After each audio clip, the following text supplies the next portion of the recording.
Hello everybody and welcome back to a brand new episode of NASCAR Heat 4 Career Mode. I hope you're all having a great day. Today we start a brand new season of the Career Mode at the Daytona 500. Also our final season in the 41 car before we leave. Now as you see my stats, I've got to show my stats at last episode. So here's what we got. 7 wins, 33 top 5s, 56 top 10s, 336 laps led. And something new in this Career Mode this season, we have a little news thing before the episodes. The big thing, NASCAR to test a new package this season. NASCAR will be trying to a new package at Michigan, Pocono, and Indianapolis. And basically what I'm going to do is just tweak the settings on how the races are. You can change how compressed the field are and how spread out they are. So we're going to be tweaking with that at those tracks as quote unquote testing a new package there. You see in the top left, Truex looks to come on into this season pretty strong after winning his second championship. Is the 9 team going to be a contender this season? They found lots of speed at the end of last season. Can they carry that into this season? And Gary Owen will not return to the 41 next season, which is known,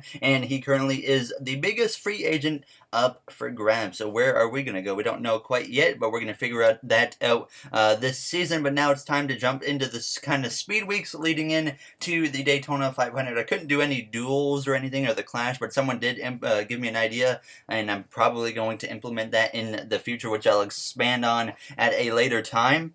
But we jumped to Thursday, the week of the Daytona 500, to the media center, actually, where we had a question from Jeff Gluck. You've come up short, just short of reaching the Final Four in both of your first 2 seasons so far. Will you be approaching this season differently in hopes to fight for a title in Miami? So obviously, we've come up just short, like he said there, and I said, absolutely, I plan to be more aggressive this season. I need to fight harder for stage wins and race wins as well. I may make some enemies this season, but I want a championship, and this team deserves one before I leave the 41 car. So that was it kind of for the stuff leading into Daytona. So now we jump into the Truck Series. We had Hailie Deegan in the truck, so her first Truck Series start here in the Gander Outdoors Truck Series, and obviously she's going to be splitting up the schedule, as you guys know, with Greg Biffle here throughout this season. This is also our first Truck Series race as a new team. Coming into this race, we knew we weren't going to have any speed. The first race with a new team is always a throwaway because you can't upgrade your truck or car good enough. So we just come to the final lap of this race where Hailie was only running P31. Like I said, the first race, always a throwaway because you can't get speed out of the truck. So we're just setting our focus on the next one at Atlanta, where I'm confident we can have a truck capable of competing very well. So Hailie Deegan would come through, unfortunately, to finish in about P31, which is not what we look for there, but obviously, like I said, nothing we could do about it. So now we jump, though, into Saturday for the Xfinity Series race, where we had subscriber Big Sloppy Poppy. Yes, you heard that correctly. Big Sloppy Poppy was the subscriber in the car. Obviously, we started at the back of the field, and we missed the playoffs last season in the Xfinity Series, unfortunately, as a new team. But here in our second season as a team, we look to change that with I hired a lot more employees this season, and hopefully that will translate into more results down the line. Now, as Big Sloppy would move his way throughout the field, he'd actually climbed up inside the top 15 past the midway point of this race, and he just continued to actually move forwards here as he had passed Ron Hunter Nemechek. Now this is on the final lap. He made a little bit of contact there with the 51 of Jeremy Clements, but he had climbed himself up inside the top 10 on this final lap. To be exact, he was up to P7, trying to pass Noah Gragson for P6 as Austin Cindric would win, and Big Sloppy Poppy would come through to get P6 here in Daytona, or P7, sorry, I should say. But we did not qualify for the 500, so we're going to get right into the race. Live from Daytona International Speedway for today's running of the Great American Race. Another season of Monster Energy NASCAR Cup racing is about to get underway. The drivers are in their cars and the sold-out crowd is on their feet. It's time for NASCAR racing. All right, thank you, Rick Allen. We're ready to go green for our third ever Daytona 500 in our Cup Series career. I did not qualify, obviously, because we would have qualified dead last anyway, so I didn't feel like there was a point. Ryan Blaney, the first driver of the season, along with Ricky Stenhouse Jr., actually, will be starting at the back. So a replaced transmission for Blaney. I didn't catch what it was for Stenhouse, but we're ready to go green either way. So we gained 2 positions here at the start of this race due to them 2 being sent to the back now as we are underway for our third Daytona 500. Will the third time be the charm? Who knows? Our plate career hasn't been great, but last time we went to a plate track at Talladega, we actually got our first plate win. So we definitely know we have an opportunity here today, Daytona, to maybe repeat that and get our first ever Daytona 500. Surprisingly, I didn't win a Daytona 500 in NASCAR Heat 3 career mode, and obviously we haven't won one here yet in NASCAR Heat 4 career mode. So hopefully today we can change that now as we exit turn 2, heading down this back straightaway on this opening lap of the Daytona 500. Right now, Eric Jones leads the way. He started on pole now as he looks to get his first win of the season. Very early on last season, he made the playoffs, but he did not get a win. He went out of the playoffs very early. He was eliminated in the first round. And you will remember Kyle Busch. He had 10 wins last season. He was on fire the whole time. I think he had 9 wins in the regular season, 1 in the playoffs. He made it to the Final Four easily, and he lost the championship. So Kyle Busch dominated last season. He had so many poles, probably at least 10 poles or so as well, joining with the 10 wins, the so many stage wins, the regular season championship, and he still failed to win the championship, which is kind of 2 seasons in a row. In our rookie season, he dominated the Miami race, and then he lost the championship on the final restart. So Martin Truex Jr., 2-time champion coming into this season. Kyle Busch still a 1-time champion, because if you remember, we started this career mode as Kyle Busch was still a 1-time champion, so we consider him still a 1-time champion. Now as we came through a little bit later in the stage, on lap 6 of 14 in stage 1, we've climbed up now into the 24th position of the inside there of Denny Hamlin as we came out of turns 4. So Hamlin obviously very strong when it comes to plate racing as well. Look for him today to maybe be a contender now as we came through the trial there. Now up the inside of Ryan Newman, we had passed Logano now as we came through on lap 8. Alex Bowman was leading the field at this point. Bowman had a very strong season last season for Hendrick Motorsports. Now is right behind us, so the 42 of Kyle Larson goes spinning through the trial into the outside while collecting Denny Hamlin as our first incident of the Daytona 500 has happened now as the caution will come out here in Daytona. Kyle Larson has failed to make the playoffs in both seasons of our career mode in the Cup Series, and he starts the season off with a big incident. Hard hit it was into the outside wall now as the green flag is back up, but you do notice there is a dot on the pit lane. That is the 42 of Kyle Larson. So he is DNF'd in the first stage of the Daytona 500. Very unfortunate for a driver like Larson.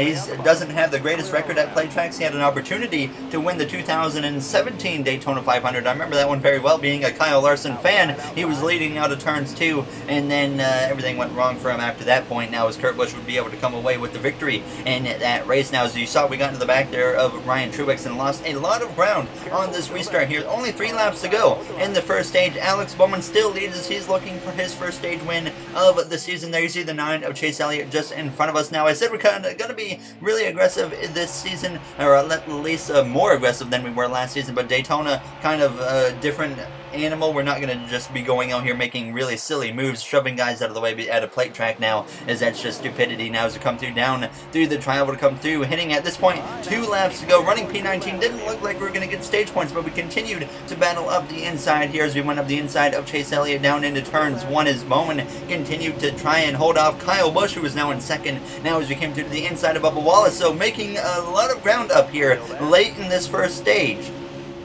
And we would continue behind Michael McDowell as we came through now to the final lap of this first stage, heading down the back straightaway. Going to get aggressive here down this back straightaway, making it 3 wide with McDowell and the 24 of William Byron for Hendrick Motorsports. Byron still looking for career win number 1 as Bowman, though, leads the pack as Kyle Busch went all the way to the top, losing lots of ground as we come through turns 3 and turns 4 for the final time. Truex and his brother of Ryan Truex as side by side as we're going to take them 3 wide down into the trial. Coming to the line, Bowman wins stage 1, and we come through to cross the line to barely get P10 over Martin Truex Jr. here in the first stage.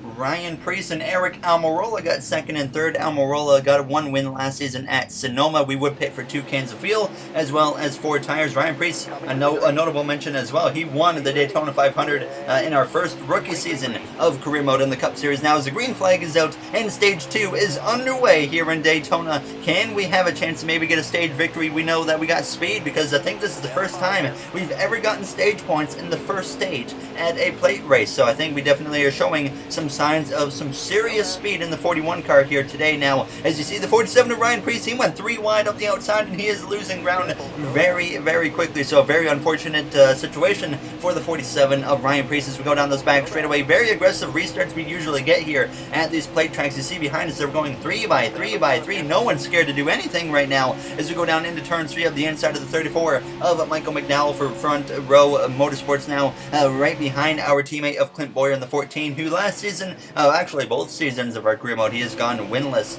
in the Cup Series. So unfortunate for Boyer, but he's made the playoffs both times, but he's been a fairly early exit now as we come through completing this first and opening lap of the second stage here in the Daytona 500. But right now, things are looking fairly good for us. Bowman's still leading the way as he went up, kind of running that top lane, but just keeping the nose clean of this car as Kyle Busch is side by side with Eric Almirola for that second and third position battle. Kurt Busch up there in the mix as well. Eric Jones, who started on pole, as we kind of hurt Ryan Truex's momentum there, as I think I cut him off a bit now as we came through on lap 3, though. Still just following our teammate of Clint Boyer. Not really a whole lot of opportunities right now to be really aggressive, and as we came through on lap 5, though, the outside lane had started to fail because Bowman, he was dropping back, Almirola dropped back, so now we found ourselves up inside the top 5 at this point as we came through turns 1, and we would be able to get clear of Alex Bowman. There's actually hit the apron, that hurt my momentum a bit, but we would follow Clint Boyer trying to help him a little bit, and that would actually hurt me because in turns 3, I had followed him to the top, and Martin Truex Jr. was able to pounce on that opportunity and get to the inside, so obviously I'm going to try and look for an opportunity to get to the bottom as quickly as possible now and kind of leave our teammate of Clint Boyer hung out there now as we came through the triangle. I was trying to help him, but it just didn't work out. So now I'm going to get really aggressive. They're nearly clipping or turning the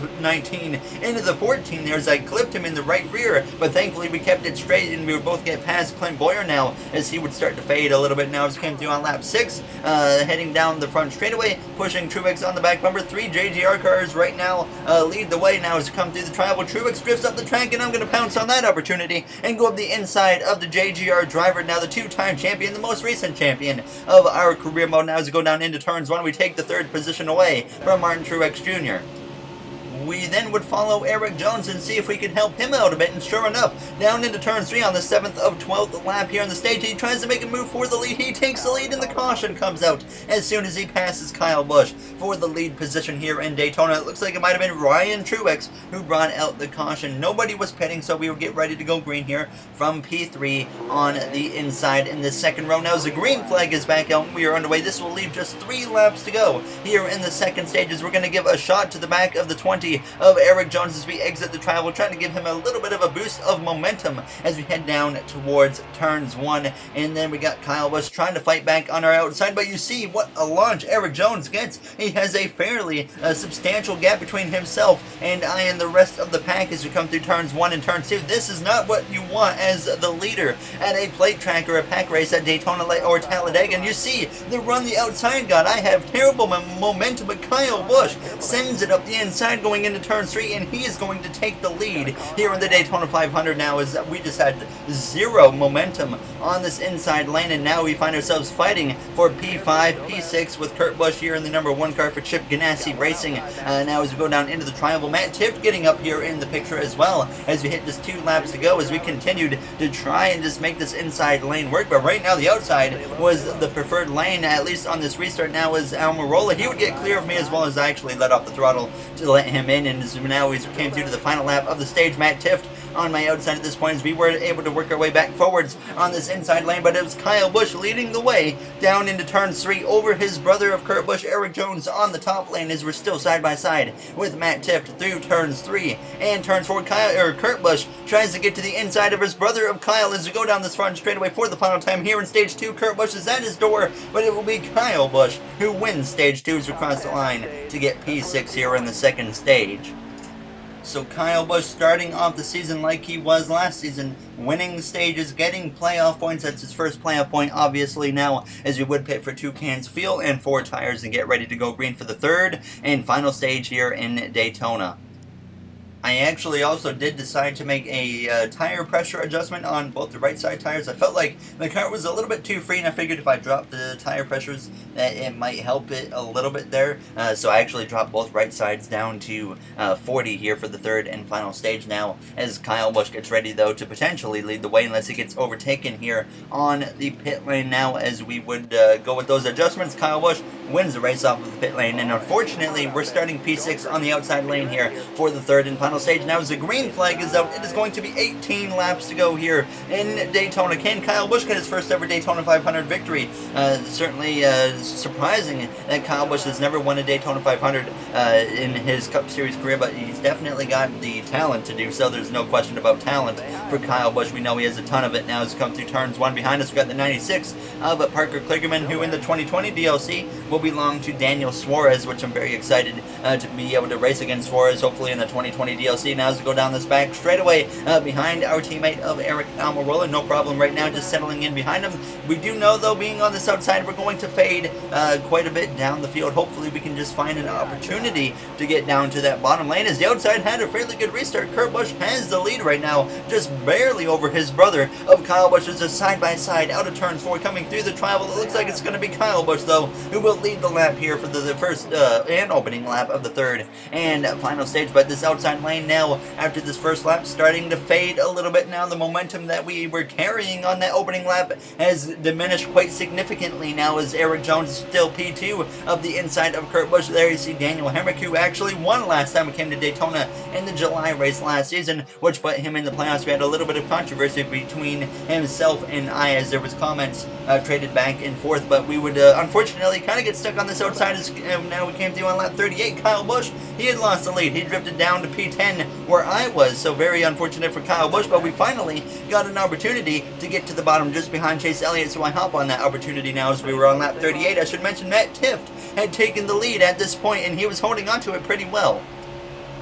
But now we were just trying to claw our way back forwards as we came to lap 39 of the inside of the 8 of Daniel Hemrick, and then the caution comes out with 12 laps to go here in the Daytona 500, led by Matt Tifft as we would pit. And I thought that probably 2 tires would be the way to go in this one. Now, as I wasn't sure about the caution, but I was thinking it was probably Jamie McMurray. But we would take 2 tires as well as half a can of fuel, and unfortunately we lose 10 positions and drop to P21, so we make a mistake there. Now, as we got some notes down for like tracks like Pocono and whatnot, but I completely screwed that one up now here in Daytona, as this could potentially be the final restart with 9 laps to go in the Daytona 500. Matt Tifft leads the way. In our first 2 Daytona 500s, we've had surprise winners both times. Ryan Preece in the first season, and the second season we had Landon Castle win. So now can Matt Tifft lead the way for the rest of this race and get his first career win in the Daytona 500 now as we come through turns 2 on the exit of the corner, heading down this back straightaway up the inside of the 32 of Corey LaJoie. Hamlin still up here. Hamlin was involved in an incident earlier with Kyle Larson as we sent it up the inside 3 wide of Alex Bowman, but the momentum got ruined there as we went down into turn 3, so we had to fade in behind him. Now as we're still 3 wide though, with the 24 of William Byron and Denny Hamlin in the 11 car for JGR. Hamlin's certainly been the worst JGR car here today, now as he got caught up in that incident, and he just really hasn't been a factor in this race. Now as we came through on lap 45 though, continuing to run the bottom lane, only 6 laps to go here in Daytona. Jimmy Johnson on my outside, as he has also missed the playoffs both seasons in our career mode for the Cup Series so far. And as we came through on lap 46 of the inside now of Chase Elliott, 5 laps to go. Matt Tifft still leading the way now as we try to get clear of that 9 car of Elliott as we exit turn 2, but just don't quite have the momentum to clear as we just about make contact with the left front of Elliott. Now as he battles back down this back straightaway, he had enough momentum that he was able to get clear of me as he went down into turn 3, so I couldn't quite get the position from him. Now as Kyle Busch was trying to get to my inside, we kind of covered him off, but as we came through now on lap 47, back of the inside again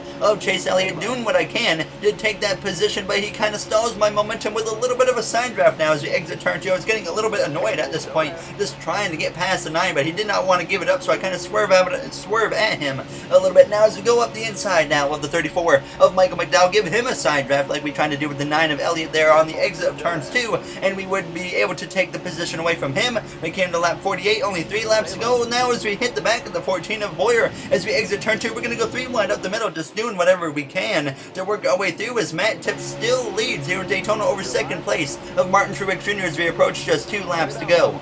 Now thinking about going up the inside of Kligerman, but he covered that gap pretty well now as we come through turns 3 up the inside of Daniel Hemrick. Now, as we know, we're moving forwards quickly, but it doesn't look like we're going to have enough time as we got to get past the 96 and the 17. We go up the inside of the 96 as we go down through the tribal, and we now take P5 with 2 laps to go here in the Daytona 500. A huge run on Stenos. We send it up the inside, and now we're going to come through to take over P4, but you can see that the front 3 drivers have a fairly solid gap, and by the time we came to the final lap, we were just now starting to close in on the back of Kurt Busch. Matt Tifft still leads over second place of Martin Truex Jr. now as we go down into turns 1, and now we have to get past Kurt Busch as quickly as possible as we have to get out of the throttle there to make sure we don't slam into the back of the 1 car now as we exit turn 2, heading down the back straightaway of the inside again of the 1 of Kurt Busch now, as it doesn't look like we're going to have a chance to win this race, but we're going to get any position possible as Matt Tifft looks to get career win number 1, and once again join the list of first-time winners here in the Daytona 500 in our career mode, clear of Kurt Busch through turns 3 and turns 4. Clearly, we don't have enough to get up there and win, so I decided we're going to try and help Truex to make a move on Matt Tifft, but it's not going to be enough. Matt Tifft will win the Daytona 500 here in our 3rd season as we come through to finish in the 3rd position. A great finish for us to start the season, but definitely another lap or so we might have been able to do something. But after this race now, we have a new little feature coming in to the career mode, which I'm going to show you guys right here. So driver of the day, it's up to you to vote. You know, F1 does this, and basically about an hour and a half or so after the episodes air, I'm going to put in a YouTube post with a poll of select drivers from the race for you guys to vote on who the driver of the day was, and then we'll bring it into the next episode saying who it was. But after the race, I said, solid race for us. We didn't have the positioning at the end, which was unfortunate. There's you saw the new design for our post-race quote made by my good friend RJ. Now, as always, though, if you guys enjoyed this episode, make sure to comment, like, and subscribe. Those would all be very appreciated. I'd like to thank you all for taking the time out of your day to watch this episode and others, and all the support here in episode 100 of the NASCAR Heat 4 career mode, and hopefully we can get another 100 out of it. Now, as we will show the standings really quickly, in the next one we go to Atlanta for the trucks, Xfinity, and obviously the Cup Series, so hopefully we can have a strong run there. The mile and a half, we usually do fairly decent in Atlanta, so we'll see what we can do, but I will see you guys in the next one. Thank you for watching, everybody, and have yourselves a great day.